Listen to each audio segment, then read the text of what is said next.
পশ্চিমবঙ্গের প্রায় ৬০ লক্ষ বিবেচনাধীন ভোটারের ভবিষ্যৎ কি সেটা অনেকাংশেই স্পষ্ট করে দিল শীর্ষ আদালত। শীর্ষ আদালত জানিয়ে দিয়েছে যে পদ্ধতিতে ভোটার তালিকার ছাঁকনি চলছে সেই পদ্ধতিই চলবে এবং সেটাই বলবৎ থাকবে। ভোটের একদিন আগে হলেও সেই কাজ শেষ হবে বলে আশা প্রকাশ করেছে শীর্ষ আদালত। সেই সঙ্গে যে ভোটারদের নাম বাতিল হচ্ছে সেই বাতিলের তালিকা খতিয়ে দেখবার জন্য গঠন করা হবে বিশেষ একটি ট্রাইব্যুনাল। কলকাতা হাইকোর্টের প্রাক্তন প্রধান বিচারপতি এবং প্রাক্তন বিচারপতিদের নিয়ে এই ট্রাইব্যুনাল তৈরি করা হবে।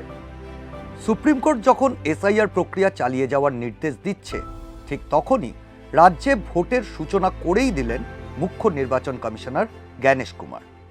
জানালেন বৈধ কোনো ভোটারই ভোটাধিকার থেকে বঞ্চিত হবেন না। स्पेशल इंटेंसिव रिवीजन जिसका एकमात्र उद्देश्य था pure electoral rolls are bedrock of democracy.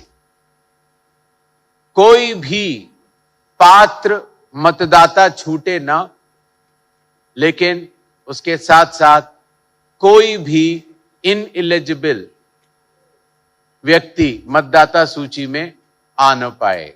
নির্দিষ্ট সময়ের মধ্যে এসআইআর শেষ হবে কিনা তা নিয়ে এদিন শীর্ষ আদালতে সন্দেহ প্রকাশ করেন রাজ্যের আইনজীবীরা। প্রথম দফার চূড়ান্ত তালিকা প্রকাশের পর প্রায় ৬০ লক্ষ ভোটারের নাম বিবেচনাধীন।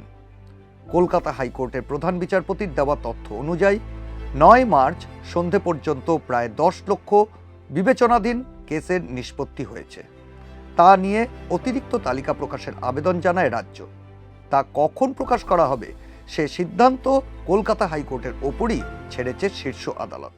এই যে সাপ্লিমেন্টারি লিস্ট পাবলিশ হচ্ছে না, আজকের রিপোর্ট অনুযায়ী যে রিপোর্ট এসছে তাতে 10 লাখ কিছু কেসের 10,16,000 10,16,000 কেস ডিসাইড হয়ে গেছে, ডিসপোজড হয়ে গেছে। তার কোনো সাপ্লিমেন্টারি লিস্ট আসেনি। এর আগের দিনে অর্ডার ছিল কনস্ট্যান্টলি সাপ্লিমেন্টারি লিস্ট পাবলিশ করবে, সেই সাপ্লিমেন্টারি লিস্ট পাবলিশ করেনি। তাই জন্য আমার সাবমিশন ছিল, দুটোই আমার সাবমিশন ছিল আগে যতগুলো আছে, যে তোমার যে অর্ডার আছে সাপ্লিমেন্টারি লিস্টে, যে অর্ডার আছে সাপ্লিমেন্টারি লিস্ট পাবলিশ করা, সেই সাপ্লিমেন্টারি লিস্ট পাবলিশ করো।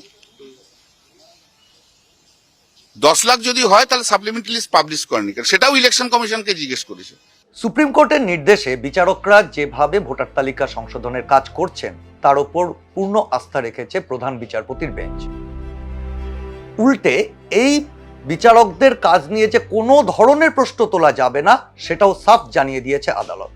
আদালতে প্রশ্নের মুখে পড়লেও কমিশনকে নিশানা করতে ছাড়েনি তৃণমূল। এর আগে জ্ঞানেশ কুমারকে ব্যানিশ কুমার বলে কটাক্ষ করেছেন মমতা। এদিন ধর্মতলার ধর্ণামঞ্চে তার আঁকা ছবিতেও থাকলো এসআইআর আর ভ্যানিশ। ভোটার তালিকায় নাম বাতিলকে কেন্দ্র করে আরও যে দুটি নতুন আবেদন জমা পড়েছিল সেই দুটি আবেদনই খারিজ করে দিয়েছে শীর্ষ আদালত।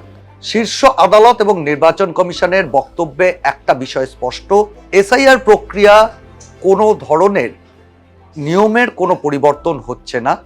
এই প্রক্রিয়া যে পদ্ধতিতে চলছে সেই পদ্ধতিই বজায় থাকবে।